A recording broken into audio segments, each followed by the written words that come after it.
Hey everyone, Nick here, Sex Army. It's been a while since I made a video, so I figured I'd jump back onto the YouTube and start making some more content for you guys.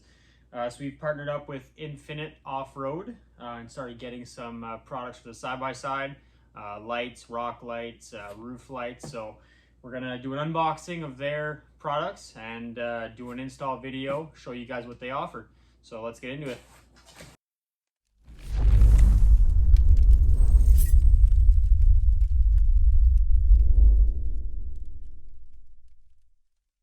Sure what the order of packaging was, but we'll just open it and see what we get. So it's a nice little box there. So there's their warranty right there, 25-year, you break it, we replace it, unvoidable warranty. There's their website, so www.infiniteoffroad.com. They are based out of the USA, but they're shipping, like I ordered it on a Monday and it got here on a Friday, and I'm in Ontario, Canada, so they do have pretty good shipping, very fast. Ooh, yeah, so this is what I was super excited about. So I have gotten rid of the Can-Am Renegade, for those of you that have been following the Instagram and the TikTok pages. I got rid of the Renegade and I got a Can-Am Defender. The XMR versions, which do have the daytime running light check marks underneath the main headlights. So Infinite Off-Road makes an RGB direct OEM replacement for that DRL check mark. Running through all the acronyms, so many letters. So anyways, that's what these are. I'm very excited about them. So they're Bluetooth controlled as well. And this is the check mark replacement that has the RGB plus white replacement, so their lighting option. So that's extremely cool. Yeah, so we'll be able to add those on and show you guys the difference between the stock and the Infinite Off-Road ones. And obviously with again the 25-year unvoidable warranty, again, you can't beat it. So biggest thing that I want you guys to notice is that it's virtually impossible to tell them apart. So we installed it on this side. We went and installed it because I wanted to make sure that when I do film the install, I kind of sort of know what I'm doing. So we got this side installed, so I'm just going to show you guys the difference between the stocks, the OEMs, and the Infinite Off-Road direct plug-and-play lights. Next, we're going to connect the DRLs for the Defender, the check marks. Same thing, we're just going to connect it into the controllers like that. Okay, so that's obviously specific to the Defender. I believe Polaris Razors also have theirs, which are going to be the massive arrows on the front of the radiator, or the grill, sorry.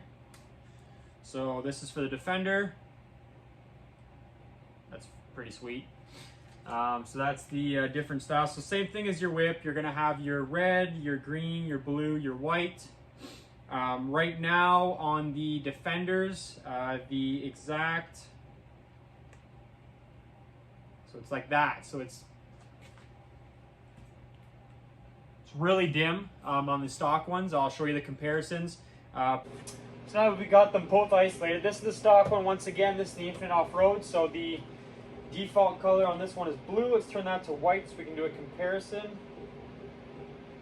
Okay, so that's the white. So just gonna turn it down so that they're the same brightness.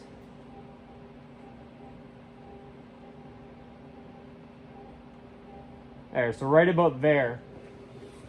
So they're the same brightness from the Infinite Off-Road to the OEM ones.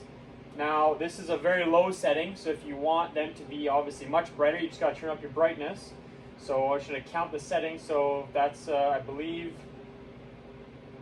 Okay, so that's from nothing.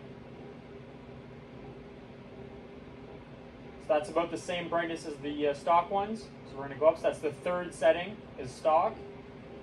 So 4, 5, 6, 7, 8, 9.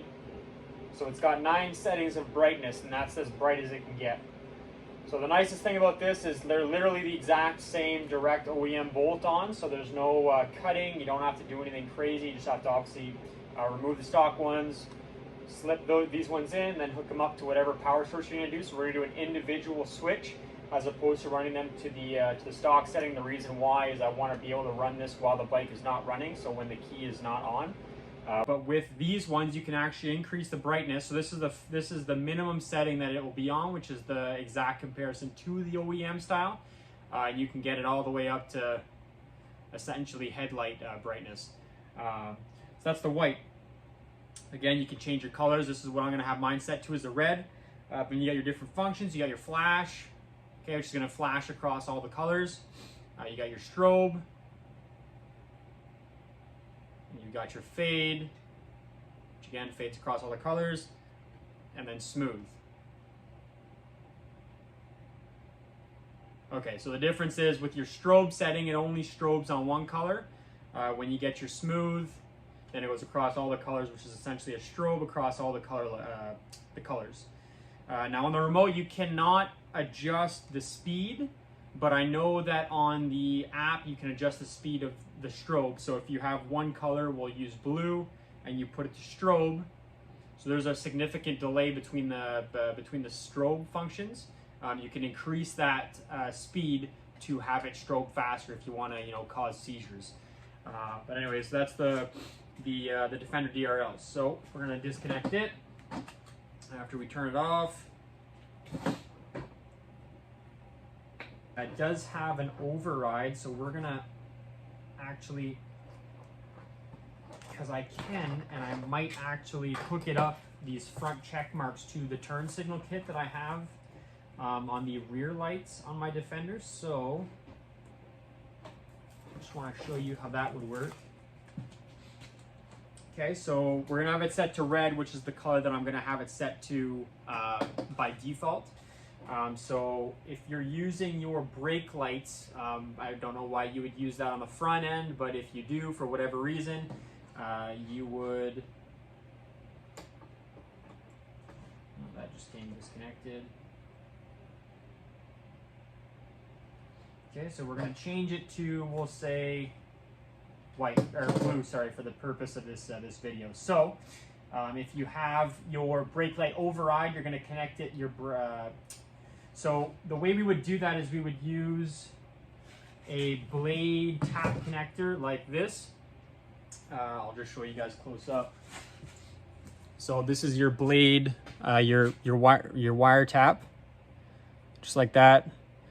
So you can use these on your existing brake line. You just put that over top, clamp this down with your blue wire on the controller, and that'll actually tap into. So when you apply the brakes, the override will function.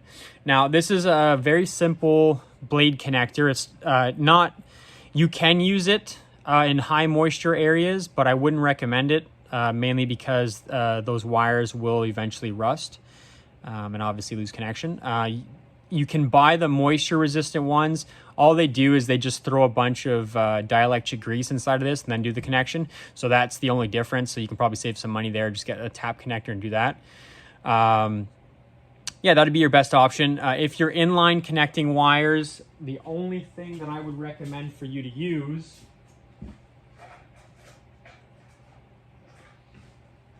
mainly because on these machines that we use are frequently in water, only use butt end heat shrink connectors. That's because you're going to get a 100% waterproof seal on your wires, which won't obviously be affected by the moisture that accrues when you ride.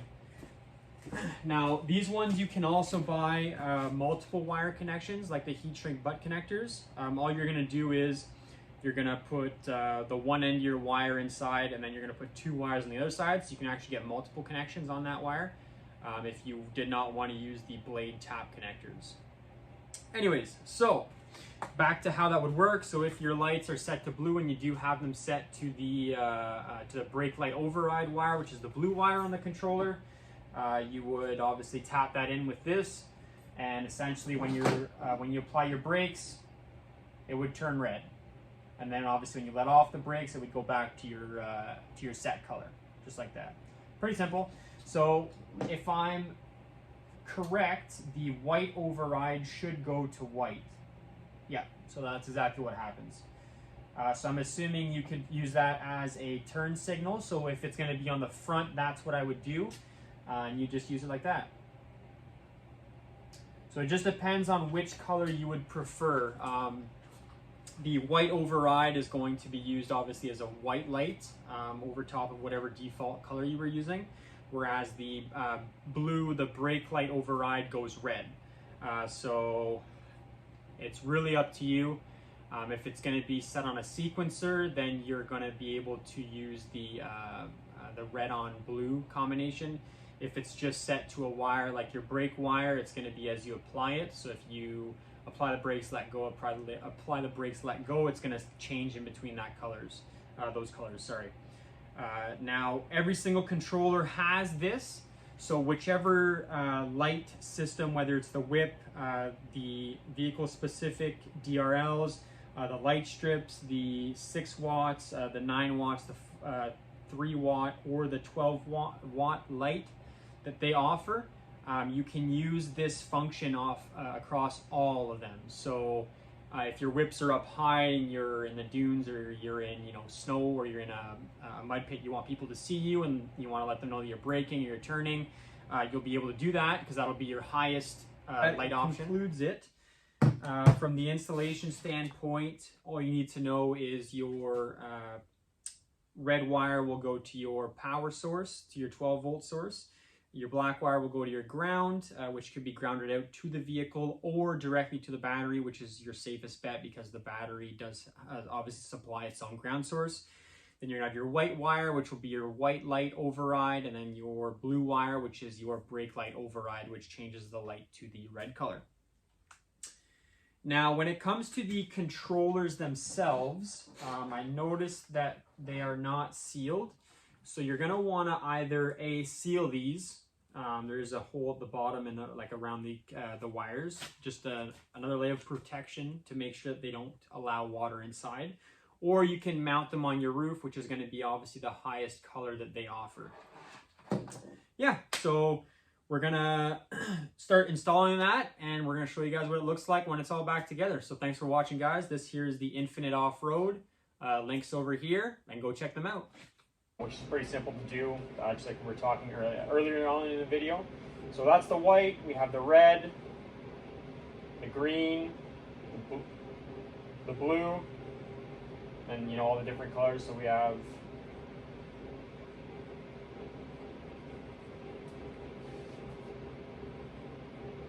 settings, so we have the flash, we have the strobe,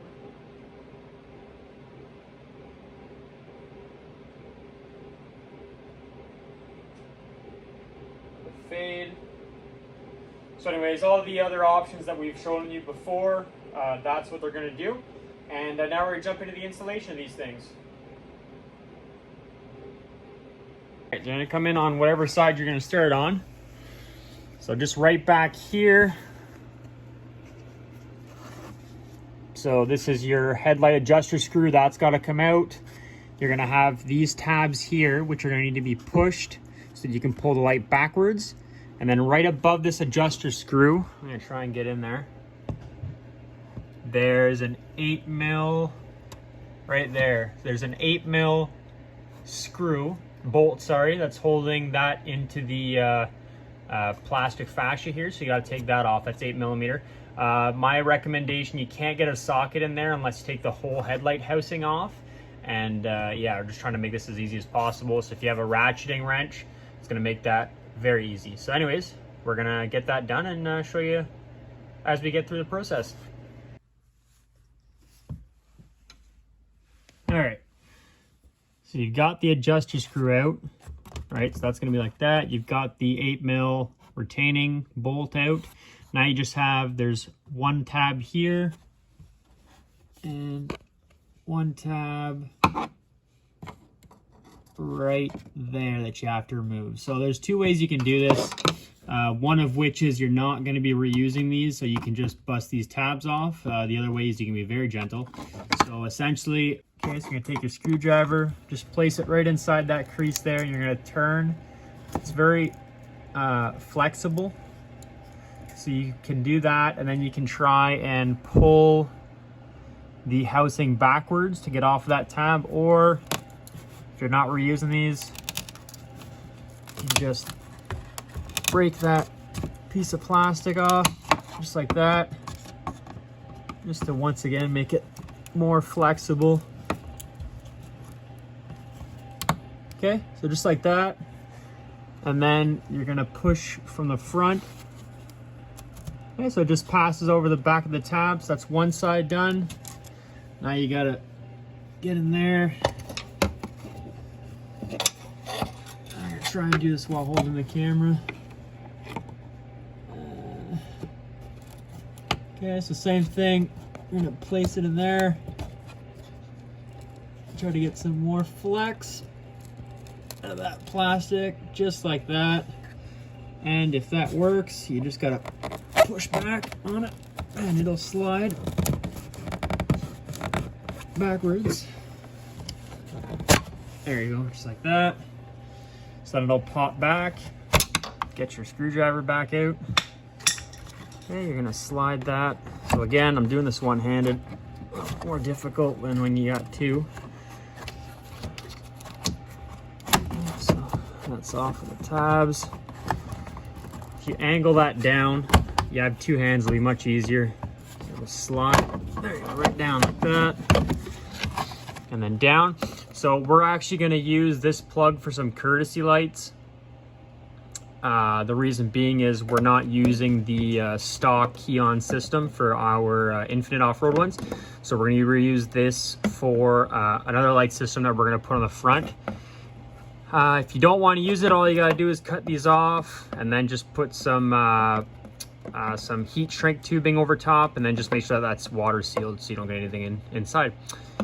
But yeah, so we're gonna install the other side and show you what it looks like when it's done.